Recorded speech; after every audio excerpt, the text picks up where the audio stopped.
Welcome to the Alchemy, Astrology, and Astro Health podcast. I'm Ira Atla, medical astrologist, astroherbalist, and green witch. I was diagnosed with endometriosis at 19, and I was told I would never have children. I healed my body through the power of herbs, alternative health practitioners, energy healing, and more. At 28, I had the baby they said I would never have, without any interventions. I refused to believe that my body was not able to heal itself. Along this journey, I stumbled across medical astrology, and it resonated with me so much. I started down the path to learning this unique system that had been used for thousands of years in the medical community. I now help other women heal their bodies using their cosmic blueprint, the unique blueprint that every person has embedded in their DNA from the stars. This system helps me see what's going on in your body on a cosmic level and exactly how to help you give your body what it needs to heal itself. We are all uniquely and amazingly designed, and when we learn to work with our design, love ourselves for how we are designed to function, and integrate the cosmos into our lives, I truly believe that we can see true and lasting health brought into our lives. If you are ready to change your life, heal your body, and learn to deeply love who you are, this podcast is for you. Come join me as I discuss medical astrology, astronutrition, astroherbalism, health, wellness, spirituality, transformation, and so much more. I'm so excited you are joining me.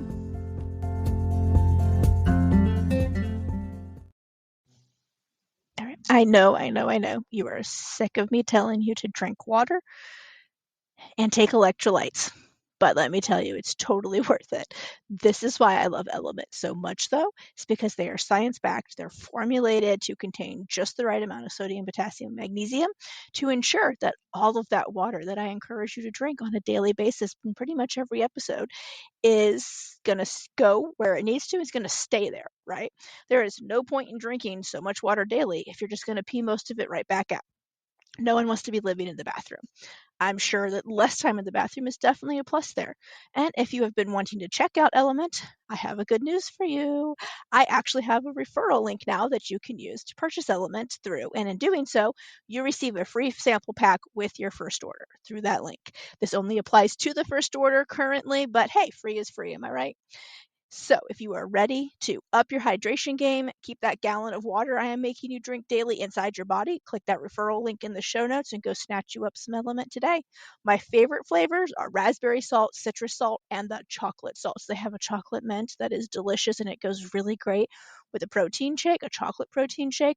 After I've had a really hard workout, it helps replenish me. It gives me all the potassium, sodium, and magnesium that I just sweated out back, as well as tasting delicious. It's great in hot chocolate and coffee as well. So perfect times.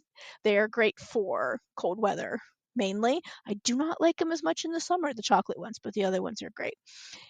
You can add a dash of sweet and salty to your favorite warm beverage.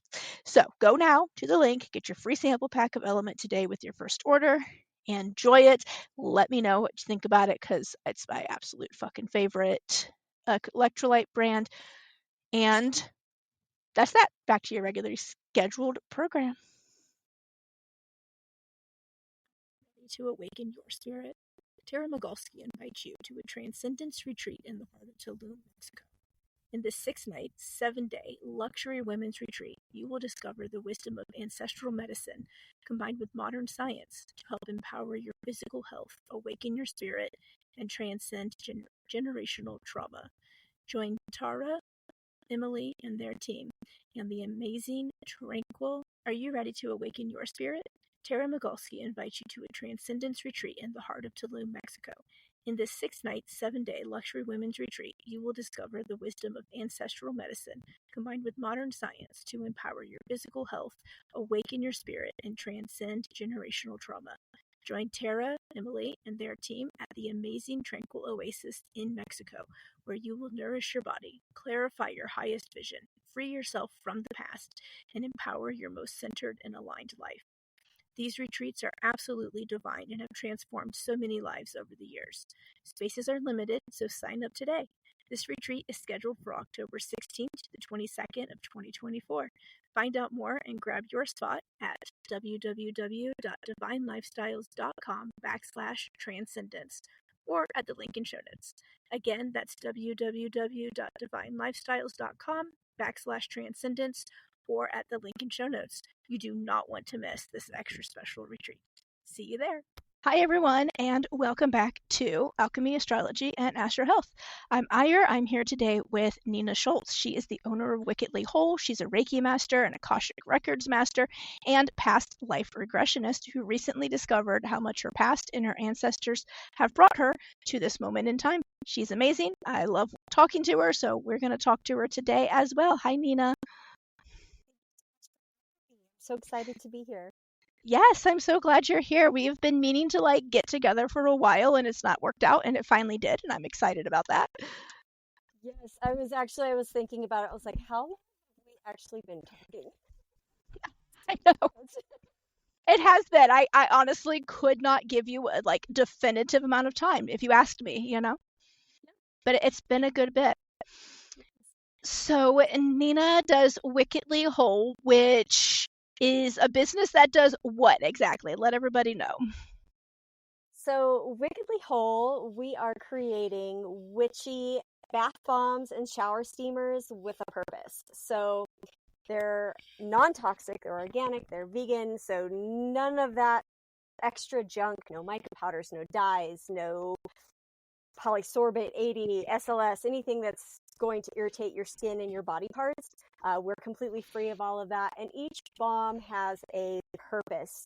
So you aren't just, this luxury bath with, all of this junk. It's you're needing to clear your energy. You're wanting to connect deeper to your dreams. You need a confidence boost. They are all specially formulated and infused with Reiki to bring you what it is you are actually wanting to achieve easier, quicker, and effectively.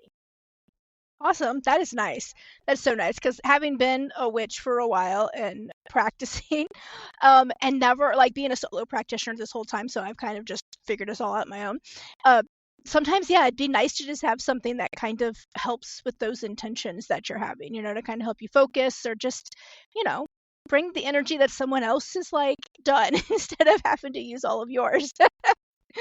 Well, and one of the reasons that it kind of came up is I just really thought about my clients, and a lot of them, I don't have the money, I don't have the time. And then, when we are working, well, this is what you could do to cleanse your energy. Well, now I have to go to the store and I need to buy this and this and this and this and this. Yes. Well, how about everything in just one little package for less than $10? There it is. It's easy, Yes. it's fast, it's effective. You've got everything you need. Just take a bath, take a shower. That's all you gotta do. Yes, that makes it so much easier because the one thing that I have said a lot, I don't know if I said it on the podcast ever honestly, but it's not, you don't need things to be a practicing witch. You don't need all these things that you see like the Instagram and the TikTok witches having, right? They have 7,000 things on their altars or whatever. You don't need that. You can get everything you need from nature. You can get nothing. You don't have to have anything. It's you and your intentions, and that's what really matters the most, right?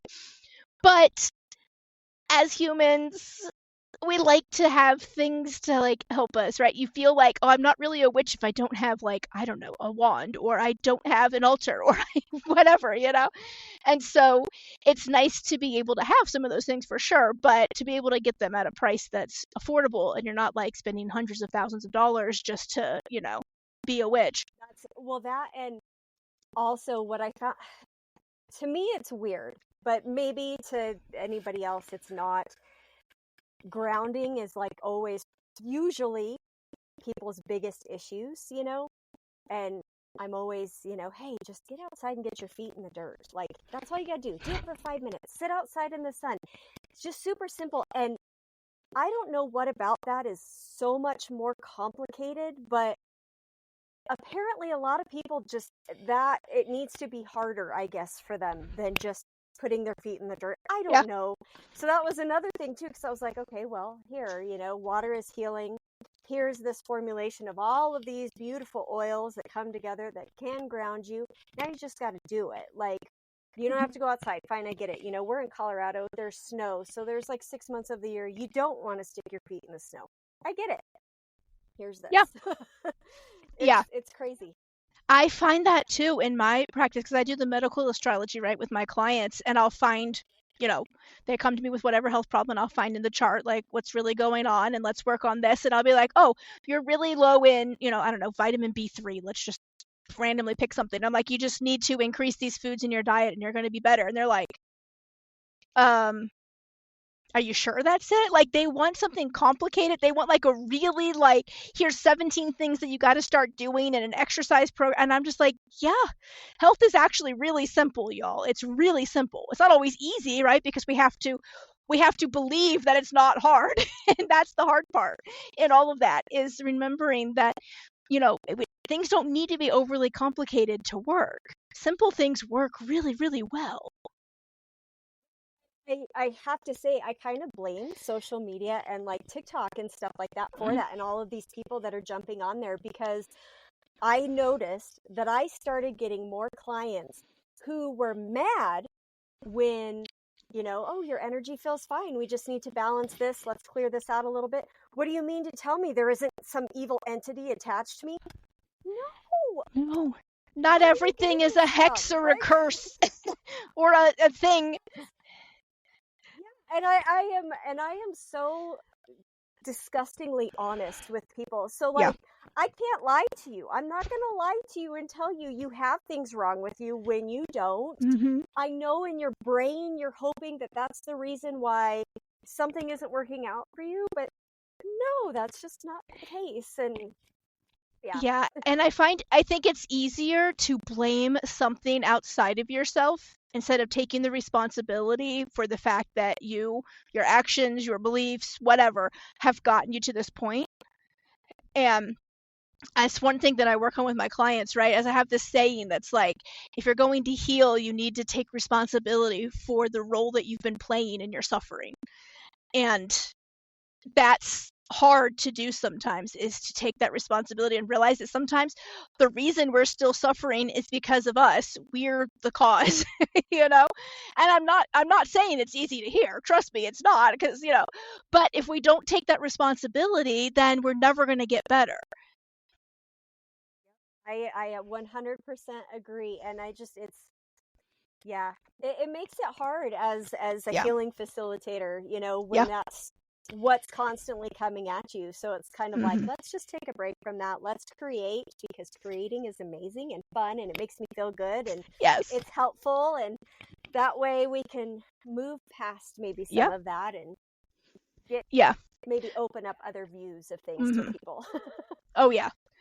And I think too, like you said, you blame like the TikTok and Instagram reels and stuff for the witches on there. Saying I'm 100% with you on that too. The other thing that I see, there's just one person that I follow on Instagram who is like a Scandinavian witch. She does like the practices like the old ways, right? And a lot of my deities that come to me all tend to be Norse deities for whatever reason. And I'm pretty sure, following my family lineage, that we probably came from somewhere in there, and that's why. But like, I'm not 100% certain. My grandfather traced us back quite a ways, but didn't make it all the way, because once we got to like a certain time, it was really hard to find records and stuff. But anyway, we came from somewhere up there. And I love her content because she talks about like doing things like, that way that her ancestors have done for years, and that she's been passed down to her. And I appreciate that, because it's opened up my eyes to things that I can add to my practice with the Norse deities and stuff. But my God, this woman has a lot of shit that she like every time she does something, she's like 10,000 things. I have this circle that I made by hand by carving it from a stick with another stick, and like I have this, and I have it's a cleansing circle, and it's like 10,000 things, and I'm just like, everything on her altar when she shows it is literally like, there's like hundreds of things on this altar, and I'm just like, my altar is literally a rock outside, y'all. Like, that's it. That is what I have. It is a rock that my husband found in our yard. It was like, hey, this is a nice flat rock. It would make a great altar. And I was like, awesome. And he put it where I wanted it. That is it. That is my entire altar. Like, it's nothing great. It's nothing fantastic. It's not like some piece of wood that I carved by hand with another stick and a knife. I mean, and while I appreciate her content, and I'm definitely not talking down about it, I do appreciate it. I just think people see that where she has this altar that has all these things on it, and she has all these tools that she uses for every spell, that it can be discouraging to those who want to pursue witchcraft because they think that it has to look like this or has to be like that, it has to have that section, they have to have all this stuff, or they can't do it. Exactly. Or even, and I'm not saying anything about like going against things, but even like the appropriation conversations that are all over the place. Mm-hmm. You've got, nobody knows what to do. Nobody knows what to use. We've got all of these differing opinions, and it's kind of like, did you know that if you just kind of go outside and sit for a minute and just listen, you're going to be guided in what it is that you actually need to use, and that's what you need to kind of go with. Like, I think that there's just so much on social media because it gives us everybody a platform to speak, which is great. Yeah. But it can be super confusing for anybody just starting out. And, then you're going to the metaphysical shop and you're spending, thousands of dollars on things that you're like, I think I need this, but I'm not sure. And they're loving you because, bring me that cash. Yeah. When really, definitely. just step outside, take a breath, get in the dirt, and, what you need is going to come to you. And it might not be much of anything other than just sitting right there and being present with yourself. Yes. And it's so simple. The whole basis of witchcraft, honestly, is just living in tune with nature's rhythms and being really in touch with nature, being out in nature more, loving nature in some way, shape, or form, and having that as nature being your church, quote unquote, right? If you want to think of it like that. So that's, again, it's very base ideals. That's all you need is just go in nature. You don't need anything else. Yeah, exactly. Actually, it's really funny because you said two things that bring me to something I want to share. Mm-hmm. So you had mentioned your ancestry and kind of tracing that back, which is something I have been doing. I did it through past life regression just because I wanted to see who I was. And then also, like last summer, discovered my ancestry. And our idea of witches, right? So before any of this, we're thinking practical magic. We're thinking the craft. We're thinking Sabrina, we're thinking of all these things. And, maybe it's because we want things to be that cool and that kind of magic. We want to be able to see the, zaps and whatever. But in a past life, it took me to realize that being a witch is really, like what you said, just connecting with that nature. And a lot of in my past life, I was an herbalist. Mm-hmm. My ancestors, I had a lot of herbalists coming in, but they were deemed witches because that's what they're, regular people that did regular things with regular nature, but the witch. Mm-hmm. Yeah. It was literally mainly women. I mean, there was a few men that were involved in the, witch trials too, whose lives were ended, but it was mainly women because they were like the healers and just the people that wanted to help others who were really close to nature. And so maybe, they seemed a little weird because they spent so much time outside, or they lived off from the rest of the community because they could grow a bigger garden or they could have more access to nature, right? But that doesn't make anything wrong with them. But that was really how it was viewed. It was just literally the people who wanted to help others were the ones that were being demonized because of the honestly the church's beliefs at that time, where anybody who wasn't falling in line with how they thought you should behave and act was demonized. Which is so funny to me too, because when we think about that, how many people used herbs to put, to season their food, but yet if this person did it because they were, poor, or they had been begging or whatever, made them an outcast in society, then that's what made them the witch. But yet they're using the same things. Mm-hmm. Again, it's so crazy. Yes.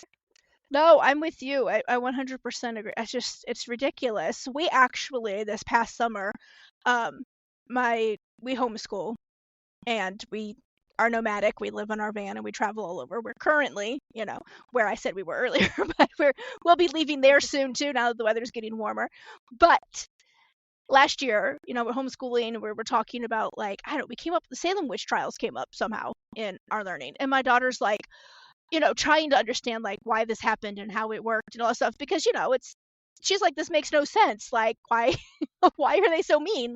These people were just helping others. And, because she has a good heart and she's been raised to be a very kind, empathetic human being. And so to her, it doesn't make any sense how people could be so terrible to each other. Right. She's like, can we go see?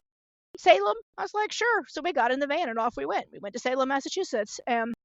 We walked through the town and we went to the museums, and the one museum was really good about really detailing like what truly happened and how like it snowballed out of hand and why it snowballed out of hand. And my daughter's reading that and she's like, she turns around and looks at me, she goes, so basically it's just like today. They just didn't like them because they thought they were weird. She's like, and that's how it is today. And people who are considered weird and outcast of society, she goes, get the same treatment. I said, she goes, how come nothing has changed, Mom? She was livid. Like, she is so upset. It was really heart wrenching. She wanted to go and learn, and she did learn, but unfortunately, she didn't learn, I think, what she was thinking she was going to learn. And she was like, wow, this is still happening. Like, how do we fix that? I was like, well, here we go. And this is why our kids are going to change the world, because they're literally going and seeing this stuff and going, wait a minute, we're just still repeating history. What the fuck? And they want to short circuit that, right? And they're going to, they will. But it's hard to have to deal with them at the time when their emotions are so strong about this stuff, because she can't do anything about it currently. She's not, at an age where she can make too much of a difference yet. And it's heart wrenching to watch her be so upset and be sitting there going, yeah, I know, trust me, I know. I get it, and I don't know what else to say to you, and I'm sorry. Let me, it's hard to see, your kids starting to understand how things are currently working in our society. No, I agree with you on that for sure. Also a little jealous about your Salem trip. That is a trip. So and I don't have the packets in front of me because I actually ordered like the descendant packages from the Salem Witch Museum, because I'm just wanting to learn more. But so Dr. Roger Toothaker was like my 10th great grandfather. So he died in prison while waiting trial for the witch trials. And then direct descendant of Deliverance Dane, who was Abigail Faulkner's sister-in-law. And all of the Dane family dealt with a lot of ridicule, which is really funny to me because the father-in-law, Reverend Dane, part of that problem is because he refused to step down from service. He was getting older. They were paying two separate preachers, and they didn't like that. So then he became an issue, and then his family became a spotlight. Crazy. And Dr. Roger Toothaker was a midwife.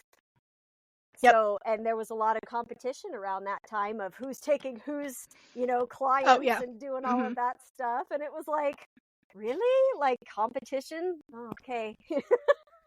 Silly people.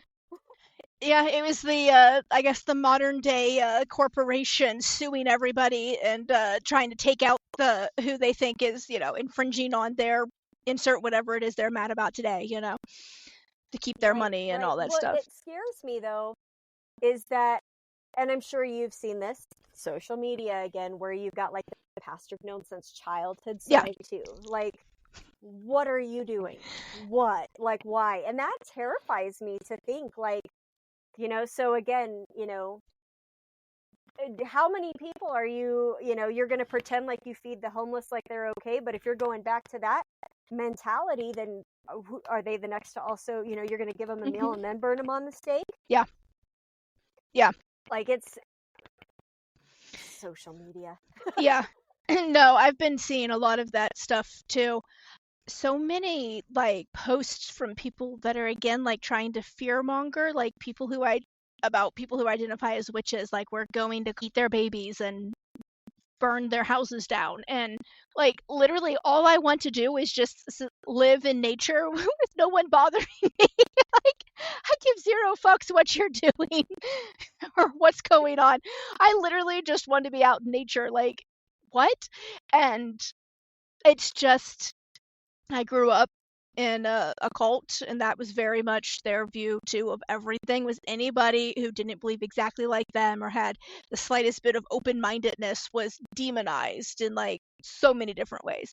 And I remember we lived in Western New York for a while, and there was this community there that was all like hippies and crunchy people and witches, and new age kind of belief people that every time we drove by, I was like, I just felt so pulled to like go into that community because like you could just feel the energy was so amazing coming out of there.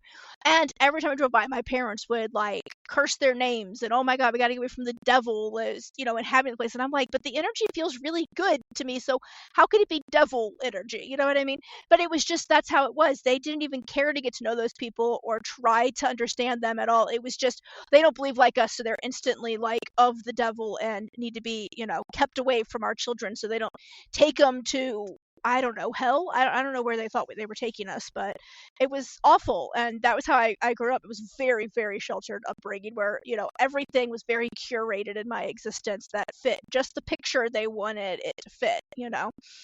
And everything else was immediately evil and awful and terrible. And it's a lot of fear. It's just really a lot of fear. Those people live in fear like 24/7. And I honestly, when I left, I didn't realize how bad, like, and negative that like whole thing was until I like was able to get away. And I'm like, oh my God, like the world is not near as crazy as they said it was. It's not, there's no reason to live like that much fear all the time. I felt so different because my body was finally not under so much of that like stress from just constantly being afraid of like literally everything. Yeah, I grew up as a Southern Baptist. So you can imagine my delight and love to share with my family members. Did you know that we have ancestors that were involved in the Salem witch trials, and they weren't on your good end, and a lot of them Right. really kind of was like, yeah, we're not talking to you anymore, and I'm like, that's fine with me. Right? Peace. Yeah, no, yeah, a lot of my family stopped speaking to me because they're all still really like into that crazy religion and I'm not. But I got a divorce. And you would have thought that I had done like the absolute worst thing ever. My one set of grandparents literally started sending me what I called hate packages instead of care packages because there was nothing caring about them at all. They were filled with DVDs and CDs from their church of sermons about how I was going to go to hell for getting a divorce. I was leading my children to hell by getting a divorce. I was like this evil, awful red scarlet letter woman from now on. I was completely undesirable. No one else would ever want me. I was like, I mean, it was just like I was like, what in the hell is wrong with you and your church, for one? And for two, who thinks that this is the thing to do when your granddaughter is getting a very volatile divorce from a very volatile individual who literally tried to take my life? Like, I'm not leaving because it's just like, I want to get a divorce for the hell of it. Like, there was a lot of shit going on. And they 100% do not speak to me. This has been 8, 9, 10 years. I forget how long. It's been a while. But they don't speak to me anymore. They refuse to acknowledge that my children exist. They refuse to acknowledge I have a new spouse. They are completely I mean, it was just like, it was absolutely crazy. My brother, my own actual brother, started sending me emails that were just filled with Bible verse after Bible verse after Bible verse of why I was wrong and going to hell. And mind you, even in the cult that we grew up in, like, they believed there was reasons for divorce, and one of those was abuse, which is what I was going through, which is why I was leaving. And instead of being like understanding, they just piled on the abuse. And that just really was one of the things that sealed the deal on just 100% cutting ties with that religion and so many of my family members. Like, there are so many people that I just can't have a relationship with anymore because they just refuse to acknowledge that anybody can believe anything they want. You don't have to believe exactly like them, and they don't want to hang out with us anymore or even speak to us. And it's ridiculous. It's absolutely ridiculous. A lot in common on that. Made sure she pointed out the verses, how the ex is going to be totally fine for being the abusive being that he was. He might be a little slap on the list, but that's okay. He's still going to heaven. But you, on the other hand, you get divorced, you're going to hell, and if you get remarried, you're going to go to hell. Oh yeah. And then your kid's going to go to hell too. And I was like, this is wrong. Like, this is wrong. Like, I don't know any other way to say it. And that's when I was like, I'm done with this. Do I still have a Bible? Yes. I love looking at religion and learning about it in the aspect of just I like comparing different stories, and Mm-hmm. I want to hear, where did this come from? Like that's the only interest that I have in it, and that's what I use a Bible for now. Is what I'm like, okay, now let's look at this in the Quran, and let's look this up and this, and but as of being that type of, I can't go back to something where we are blaming victims and hurting victims Mm-hmm. and forcing victims to stay in horrible, dangerous situations because of, this Yeah. all loving God is supposed to be all loving, then he should be protecting you and Yeah. supporting you on your journey Mm-hmm. of leaving something that's dangerous. Yeah. I actually got to the point where my dad, who was a minister, and this cult was a preacher, um, literally when I was leaving my ex and I had gotten my own place finally, and was able to, with some of the money I got from the divorce, able to buy a house. So I had a house and I was moving into it. My dad said he would come down and help me. And in the process, of course, he's like asking me, like, well, Sunday's coming up. Where are you going to church? And I said, I don't know. You can Google a church and go wherever you want, but I'm not going with you. And I was like, there's a few Mm-hmm. churches around here, but outside of their names, I know nothing else about anything about inside of them and what they believe and if it'll mesh with something that you'd be interested in. So you're going to have to use, like, Google and figure it out. And he was like, he started getting, he was really mad and angry about this fact that I wasn't going to go with him. And he was like, well, even if you don't go, Jesus and God still love you. And I said, he's like a father. And I said, really? I said, because when I was crying out to him to get me out of that abusive situation, I said, nothing happened and nothing changed. And things got worse instead of better, to the point where I was almost killed. And the only reason I'm here today is I don't even know why. A miracle, and the fact that I had the good sense to then take all of that stuff that just happened and run the fuck away with my baby, right? Like, it's because of me. I saved myself. There wasn't anything else that happened there. And he's like, well, sometimes, we have to be put in those situations to really prove that we love God. And I said, oh, so you're telling me that God is also an abusive individual? I said, if that's the case, he's no father that I want to know at all, because that's not any kind of father that I want for myself or around my children. So no, I'm not going to worship your deity, who obviously thinks that it's okay, and not only okay, but is actively involved in abusing individuals and forcing them to stay where they are. And oh my God, he got so mad. Tried to like scream me down about it, and I just refused to engage. I was like, no, if you want to yell at me, you can yell all you want, but I'm not yelling back, right? So I just disengaged. I told him he could go wherever the fuck he wanted, and I went back to my room, and I was like, when you calm down, I said, I'll come back out and we can have a rational conversation, but I'm not going to allow you to scream at me. That was like a Friday, Saturday, somewhere in there.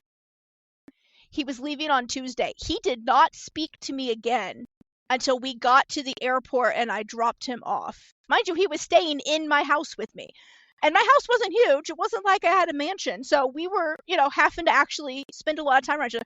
Absolutely refused to speak to me the whole rest of the time he was there. And literally, when the only reason he spoke to me at the airport when I dropped him off was I gave him a hug. I tried to give him a hug, which he did accept. I handed him his bags, and I said, well, despite whatever you believe, Dad, I still love you because you're still my father. I said, and your beliefs have nothing to do with how I feel about you. And he just said, yeah, I love you too. And then like left. Never called me to tell me he got home safe. Didn't even know if his plane landed. Did not speak to me, and neither did my mother for like 6 months after that.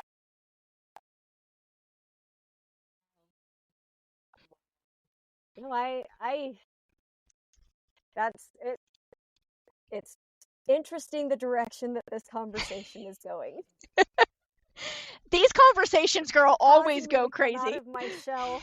So I have always felt the same way. Why is it when I pray I don't hear anything back? Mm-hmm. And then, gosh, about 2 years ago, okay, so I live on this property. My parents actually live behind me and on the property that I live on. They go to church every Sunday. Yeah. And a few years ago, they, come to church with us. There's free lunch. And so every once in a while, I would go because I'm just like, Yeah. I'm going to take this moment and I'm just going to spend this time with my parents. It makes them happy, the doting parents. Look, my kid's here. Yeah. Fine, whatever. Around that same time, I had this dream. And it was like all night it cycled. It wasn't a dream. It was a nightmare that I was like, I don't know where I was at, but I was looking up and my hand was up and there's Jesus with his arms crossed and he's looking down at me and I'm screaming for him to help me. And behind me is this black, scary looking demon-y, I guess, creature. And he has his hand on my neck and he's pulling me and I'm screaming, help me, you said you would help me. And he doesn't help me. And for the longest time, that really like just terrified me. Oh my God, am I going to hell? Oh my God, just thinking of all these things. Well, then a few months ago, I came across a woman's TikTok, and she is like a demonologist. And I was like, well, this is interesting. And so I'm just kind of watching this stuff. And, of course, my old self faith, and I'm going, this is scary. But then the other part of me is like, this is interesting. Like, I'm interested in this. She starts talking about, these different rituals and, how demons aren't exactly the way that we believe that they are to be, and kind of, just going through the process of who they are, what they're here for, those types of things. Yeah. And so I was like, well, that's weird. So I start trying to look up information about Lord Lucifer, the Morning Star, because my interest is deep. So I start looking up this. There's not a whole lot you can find other than Christianity type, stuff about Lucifer. And that's, I was like, all right, whatever. I go to bed that night and I dream all night long about Luke Cook. Now, for anybody that doesn't know, Luke Cook played Lucifer on The Chilling Adventures of Sabrina. He's incredibly handsome. I love him. He's absolutely hilarious. A little plug for him there. But he was in my dream all night long, and I thought, well, that's so weird. Why the heck am I dreaming about Luke Cook? So I talked to another friend of mine who is a chaos magician, and he says, how do you, what is Luke Cook to you? And I said, well, he was Lucifer on Sabrina. And he was like, do you think that maybe this is Lucifer's way of being like, yeah, we're supposed to be working together? He was like, he's taking something that you would recognize. And I was like, maybe. And I was like, oh, I'm thinking about, maybe just kind of introducing myself. I don't know.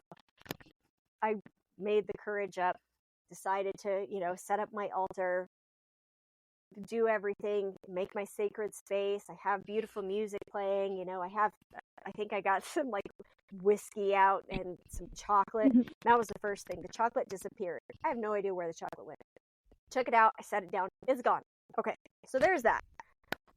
So as I'm doing this ritual, and I'm kind of just, hey, I'm here. I'm not sure if you want to work with me, this kind of thing. I feel like an embrace. And I start sobbing immediately. Because in my mind, that's the first time that I have ever prayed to anything ever. And I got a response. Yeah. And that blew my freaking mind. And then I start, kind of going into things, and I'm realizing, okay, so knowledge is power. I need to learn more. This is where this is coming from. Since then, I feel like my protections have been higher. I'm not doing any, weird baby sacrifices. I'm not doing anything, what people would think would be involved in something like that. It's not that at all. It's very beautiful and simple, and I get that response back, and it just blows my mind, because again, then I go back to these Christian roots of how evil and horrible and devilly that is, and it's like, it's not it at all. Like, yeah, he's helped me to move forward in my life in a positive manner, and, directs me to where it is that I need to go. Like, it's never been required of me to do anything to sell my soul, Yeah. You don't have to do that. No, I mean, I'm sure you could if you wanted to, but it's not a requirement, right? Like, they don't work with you because you've had to make some kind of huge sacrifice to do so, which is how Christianity, at least the one I grew up in, always taught, was I had to do something to earn basically their acknowledgement. And I just thought that was so ridiculous growing up. But I'm with you. I've had a lot of experiences recently, honestly, even with deities and stuff that are completely the opposite of what I ever experienced when I was growing up in that religion. Because same thing, I would do all the prayers and I would do all the stuff, and I'm with you, I never felt anything. There was no response, there was no nothing. It was like, literally, I might as well talk to a brick wall, because I might actually get a response from the brick wall. And that's just how it felt. They were always like, "Oh, it's a relationship." I'm like, "But how is this a relationship? This is like I'm monologuing, and there's no dialogue. No one's talking back to me. There's there's no nothing." One-sided. Yeah, it was very one-sided. I'm like, I'm doing all this work, and they're not doing anything back. So, like, why do I want to continue working with this deity when it's not a two-sided street, right? And so when I found, witchcraft and started down that path, like, it's been such a different experience because none of these have been deities that I have initially reached out to on my own. They've reached out to me first. So that already was like such a difference because they were coming to me and not the other way around. I wasn't like desperately trying to talk to them and they were ignoring me. Uh, and for two, it was really the first time that when I was like communing with something outside of myself that I felt like really like loved and supported and like I was okay for who I was. There was no like judgment about anything.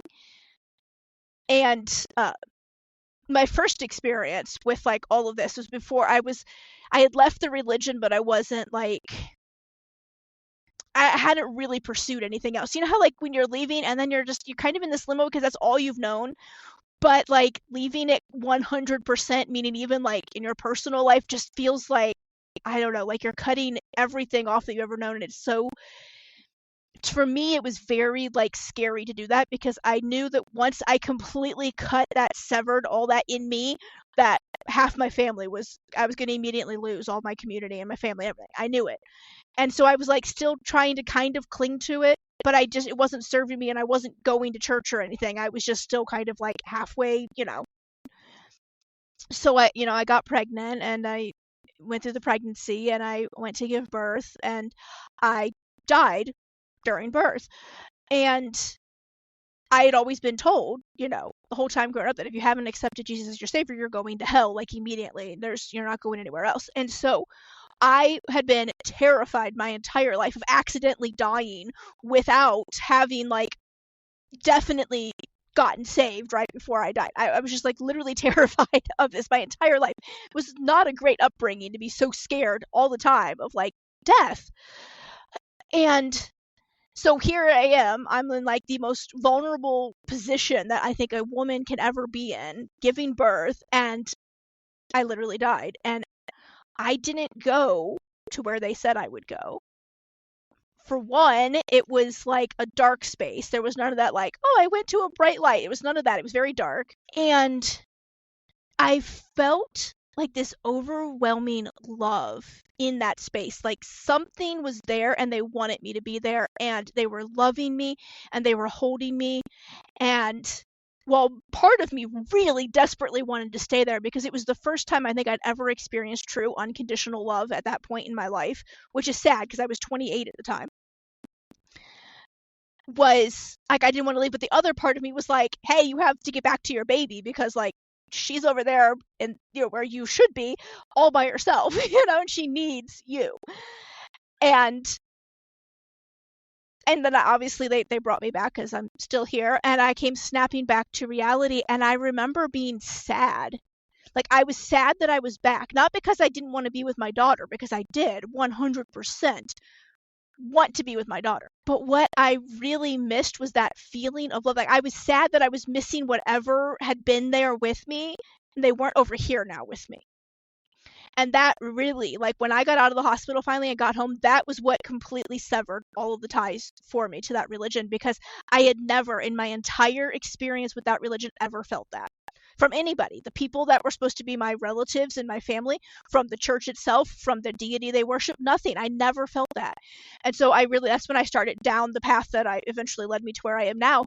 And I've always kind of wondered like who was there with me because like I knew somebody was there. I just didn't know who it was, right? And they didn't identify themselves. And at the time I don't think I was open to having them identify themselves at that moment in time. I probably would have freaked out. But since then, I've had a lot of, conversations with deities and reaching out and working with them. And so Freya tends to be the main one that I work with because she's the one who comes to me the most often. Well, this past December, we were on a road trip. I forget where we were going, but we were going somewhere. And we were traveling and my husband was driving and I was in the passenger seat and it was starting to get dark and um everybody else was kind of like resting and sleeping because it'd been a long day of traveling and we were trying to get to where we were staying for the night. We only had like, I don't know, maybe an hour left on the road. And all of a sudden I just felt like there was somebody in the front seat with me who wanted to talk to me. And I'm like, okay, well, I was like, hey, like, we're, in my mind, I'm like, we're traveling. Let's just wait till we get to our destination. And they were just not leave me be. Like, they were like, no, we are talking right now, and like, you're going to listen to what I have to say. And so I pulled out a piece of paper and a pen because I always keep notebook paper with me or a notebook or something because the way most deities talk to me is like I'm very clairaudient, but then also like I just start writing and I don't even know what I'm writing until I'm done. And it's, and so I'm like writing and I get done and I realize that it is Hel that reached out to me, which is the Norse goddess of the underworld. And she rules Helheim. And I'm like, and see, growing up, Hel was like, and I mean like the Christian Hell with two L's, was very scary to me. And like, I didn't want to think about it. So having a deity reach out to me whose name is Hel was like, this is interesting, right? And she acknowledged that she was the one who was there with me when I died, and that she was the one who was holding me and loving me, and that she had wanted me to come back. She said, come back to Helheim. Like I'd been there before, but it wasn't my time, and she knew that Earth needed me, so she let me go. But she was excited that I had gotten to meet with her for a little bit. And she told me that my purpose is not done here on Earth. My purpose is to like really help, heal as many people as I can and bring all of this knowledge that I have to the world. And that's what I really need to be focusing on and not like get caught up in all of the other stuff that, coming brings.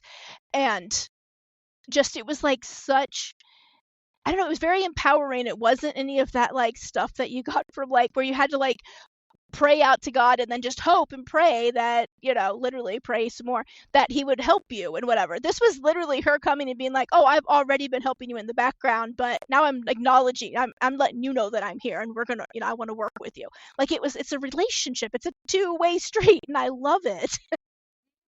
So, just because I'm going off of my experience, do you think that part of the reason that maybe you didn't connect in like with your family and that part of like the religion or whatever is because you knew like somehow deep inside that you were always supposed to be working with these deities and they've always been there for you? Probably. Because I had what was it? A soul reading like earlier this year. One of my friends does it and she was like, hey, I really would like some more experience. Do you mind if I do one for you? And I was like, no, because, I like helping out my friends and I'm sure you've done similar things too, where we're like, yeah, let's, practice on each other, right?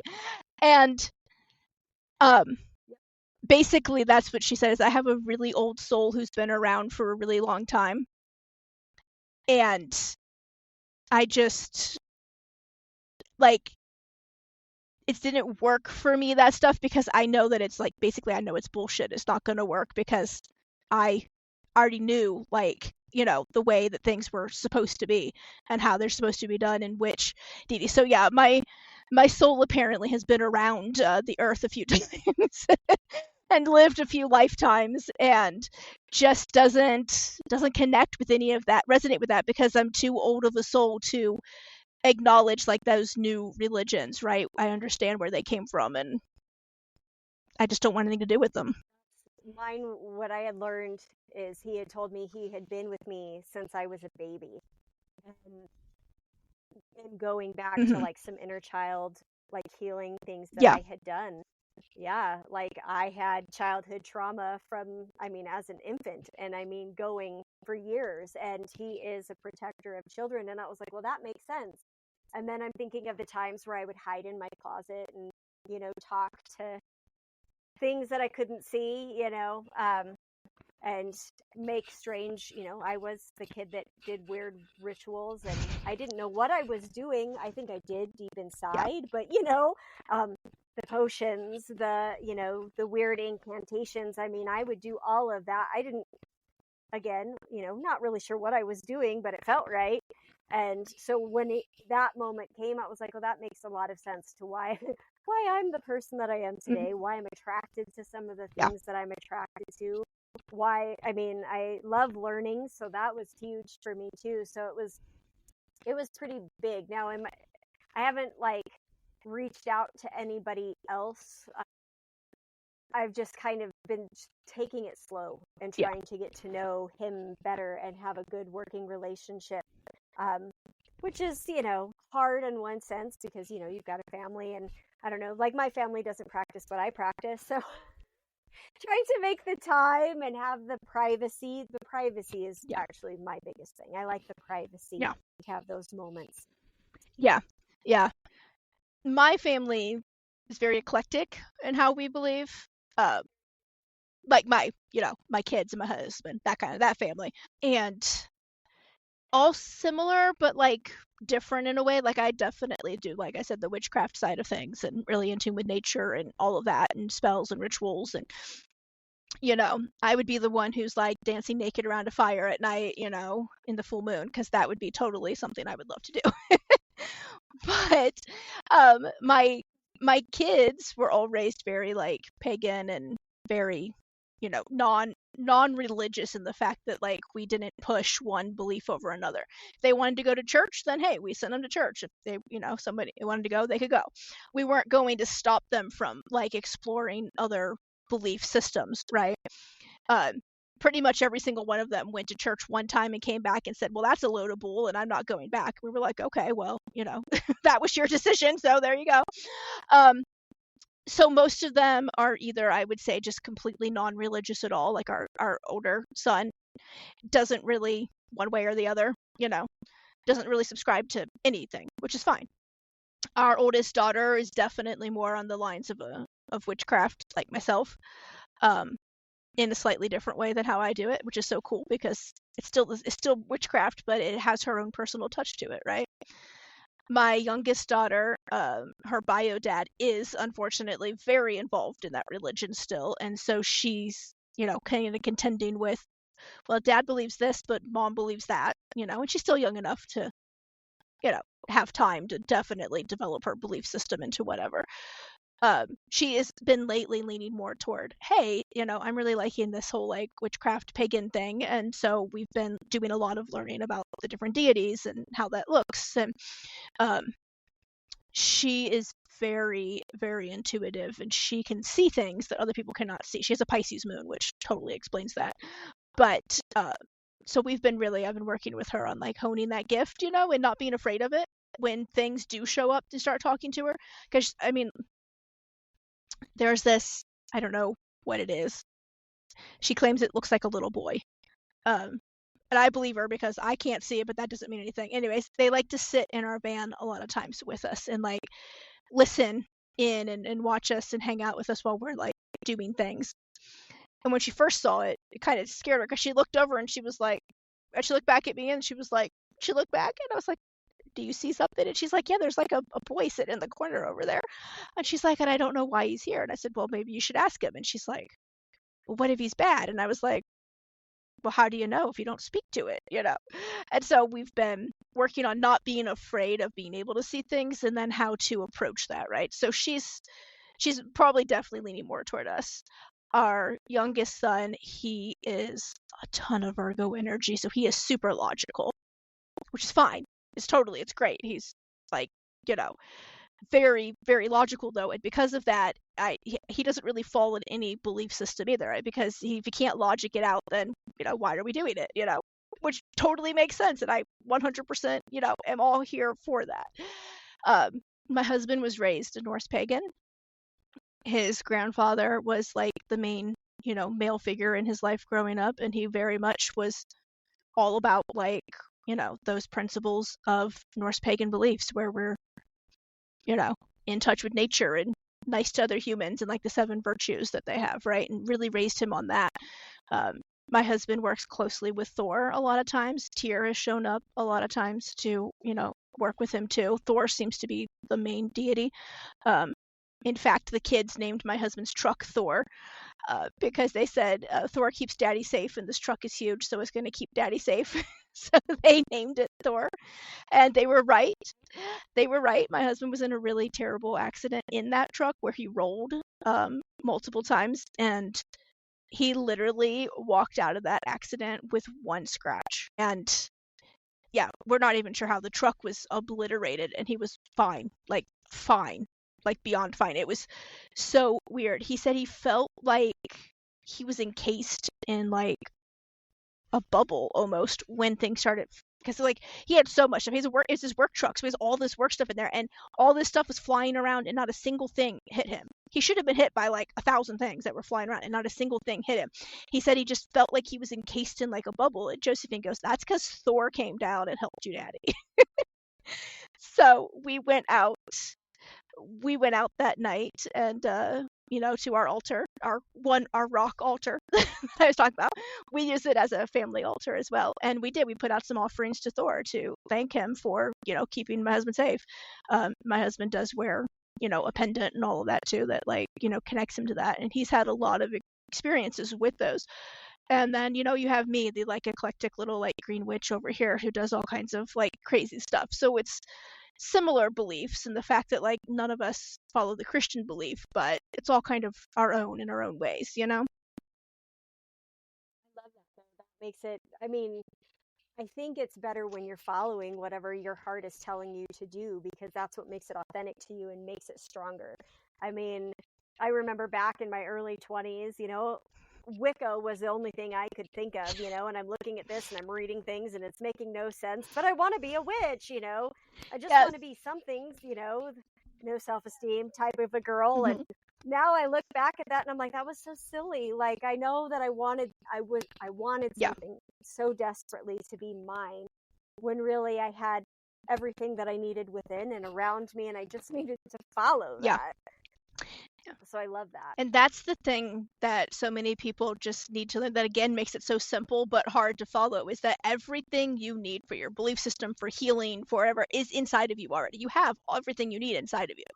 You just need to learn to listen to what you're hearing and not ignoring it anymore.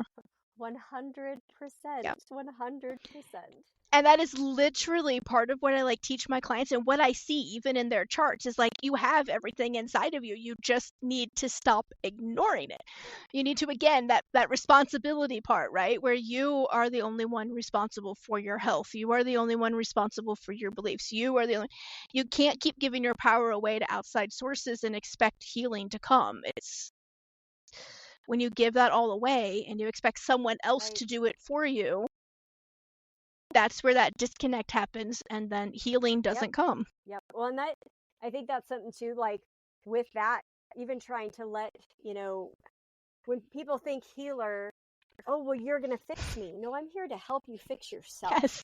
I'm your guiding light. I'm your battery charger. I'm your support system, but really you're doing this on your own. And if you're only relying on me to do it, and you're not doing anything outside of the time we're spending together, it's not going to go anywhere.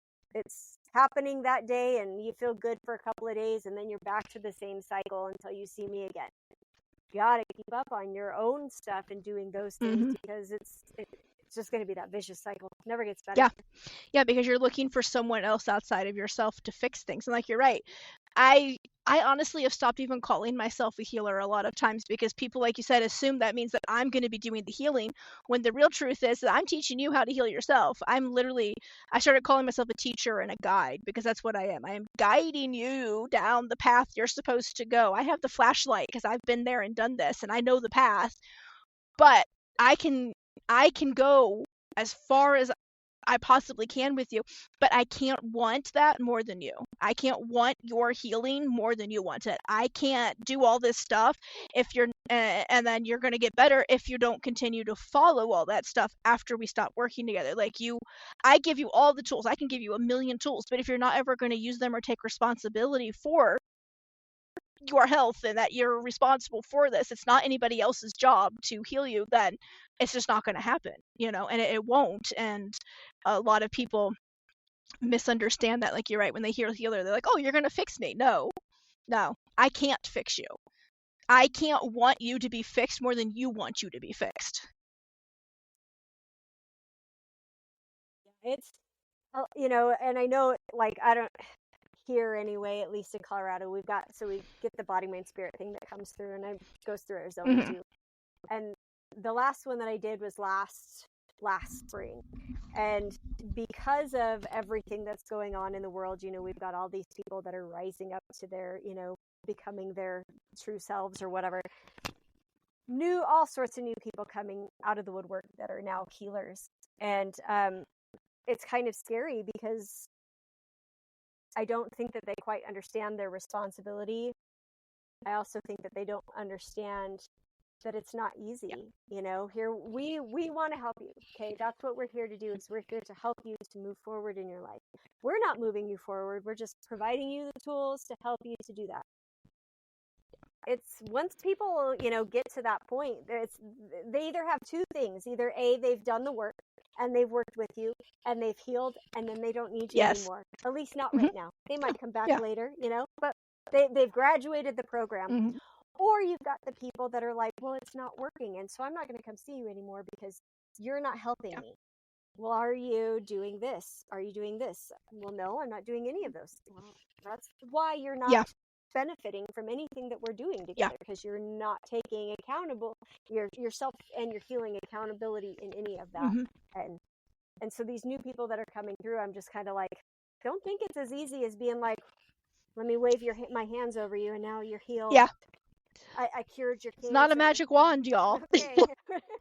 Yeah, I've had clients like that, unfortunately, that come and they're all at the beginning, they're gung-ho, they want to do this, they're going to heal themselves, blah, blah, and then I do the reading and we start working together and they get the reading and they're like, well, this is a lot of stuff that has to change. And I was like, yeah, because you're currently living a lifestyle that's not conducive to good health for your body in particular, or you're a couch potato, which is fine. Many signs can be a couch potato and be just fine, but you can't be. Your body is not designed to sit on this couch all day. Like, you have to go take some responsibility for now moving your body. You're going to have to eat better. You can't eat like you have been eating and continue to feel better. It's just not going to happen. They're completely mutually exclusive from each other, and they see all these things that they have to do, and because my part of my genius is like, I'm really good at like breaking it down into tiny little steps. So we start here and then we do just this, and that's all we're focusing on, and then we move to the next step and we focus on, and so we're adding them on gently and pieces by pieces, instead of like, here we're doing 17 things at once, right? Because if we're completely overwhelmed, we're not going to do it. It overwhelms our nervous system, burnout happens, and then we're just back in the same rut where we were to begin with. But so many are not to the point where they can do that yet, because they're not in that healthy space, and all they see is obstacles. Well, look, there's 10,000 things I have to do, and I don't want to do any of these right now. Well, if you don't want to do any of them, then I can't help you, because we have to start somewhere. And you have to take some responsibility for wanting to get better. Yeah. And that need too of, so the difference between a guru and a teacher, and then those looking just for the guru and those looking just for the teacher. And that's something that, like, I've had to, like, I am not your guru. Don't come to me like that. That is not what I am. Yeah. I'm here to teach you, but I want you to empower yourself. I don't want you worshiping me. I don't want you. And that's what's kind of nice about like doing the bath bombs and steamers, is it's like, I'm totally taking myself out of the picture. There's my product. That's what's up front. This is what you need to pay attention to. I'm the creator. Like, because that freaks me out. Yeah. I don't want to be your guru. Yeah. And that's the difference. Like, a guru is literally like the wisdom keeper who just comes and distills all this wisdom to you, but they don't do anything else, right? We're a teacher. We're like, here's all the education and the pieces, and now you take this information and you go and do what you're supposed to with it. I'll give you all the steps. You just got to be willing to do them. Because I'm with you. I've had, clients, like, we, meet up for one of our next sessions, and I'm like, okay, so last time we decided you were going to do X, Y, and Z. How's that been going? Oh, well, I haven't done X. I did Y for like a day and it didn't do anything. So I quit doing it. And Z just sounded hard. Well, when we talked, you literally were like, this is great. But you can't just do it for one day and expect to see massive life changing results, you know? And when you explain that to them, they're like, just staring at you. And you're like, and I'm just like, okay. And yeah, so those are the ones that again don't heal, and they're the ones who will like give you a bad review. Oh, she didn't do what she was supposed to, or she didn't, mean it. But they don't take any again responsibility and acknowledge that they refuse to do any of the steps. Nothing I say is going to work if you don't do it. Yeah. It's so frustrating. It's so Yeah. frustrating. You know, Yeah. Doing what we do is not easy No. when it comes to that. Like it's a hard job, hard business, whatever you'd want to call it, in what it is that we do. It's definitely teaches us how to be patient. It's not for the faint of heart. If you get easily frustrated and can't handle non-compliance, then yeah, just really don't come work in like what we do. I don't blame you for switching to products sometimes. It seems easier almost. Yeah, I mean, it's nice. It is. Well, that's my friend is like, I can't believe that you're doing this. Like, your services are so great. And I was like, but sometimes I need a break from people. And I was like, and this gives me that break. Like, I still work with people in that aspect of, creating these amazing things. But I'm also taking that step away, and it's refreshing. Yeah. Like 100%. And I can be creative in my business in with services, but I can be more creative with making these bath bombs.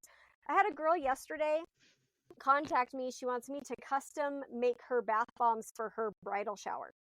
So a unique scent that's going to bring on this special feeling. It's custom to her. So when people get this, they're like, this smells like this person. This has her energy. This has this vibe. And I was like, that's cool. Like that's fun. I'm not just serving her and helping her, but all of these other people, to put them in this lovey-dovey, joyful, happy mood in celebrating her wedding. Like, how freaking cool is that? Right? That is like, I give Reiki to people before their wedding. They're tired. Yes. Having gone through 2 weddings now, let me tell you, if this marriage ever ends, I am not doing it again. I'm either not gonna find another human being at all, and I'm just gonna live by myself as a recluse somewhere in like my mountain home that I will find at that point, or I'm just never going to get married again and we will cohabitate because I cannot. Though I will say, my second one was much more relaxed and like whatever, because at that point I was older. I already knew what I wanted, and I literally was more about like just that day being about us getting what we wanted, which was married to each other, and not really caring about what anything else looked like. When you're younger, sometimes, it's more about like the aesthetics and all these things that we have to have, because I wanted to fit that dream that I've had my whole life. And when I got older, I was like, I just want my dress to look good. I want my, kids there. I want my now soon to be husband there. I want an officiant, and then maybe like a handful of people to like, be there. And that was it. And that's exactly what I got. So it was nice. It was way less stressful. I think about that often, and then I tell my daughter I want to be the witch of the woods, and then I think of Black Phillip and have to do the clickety clack, clickety clack. I want the Hansel and Gretel house. I want people to see my house and be like, oh my god, that is terrifying on the outside, so people leave me alone. But then on the inside, it's nice and cozy, and that's yeah.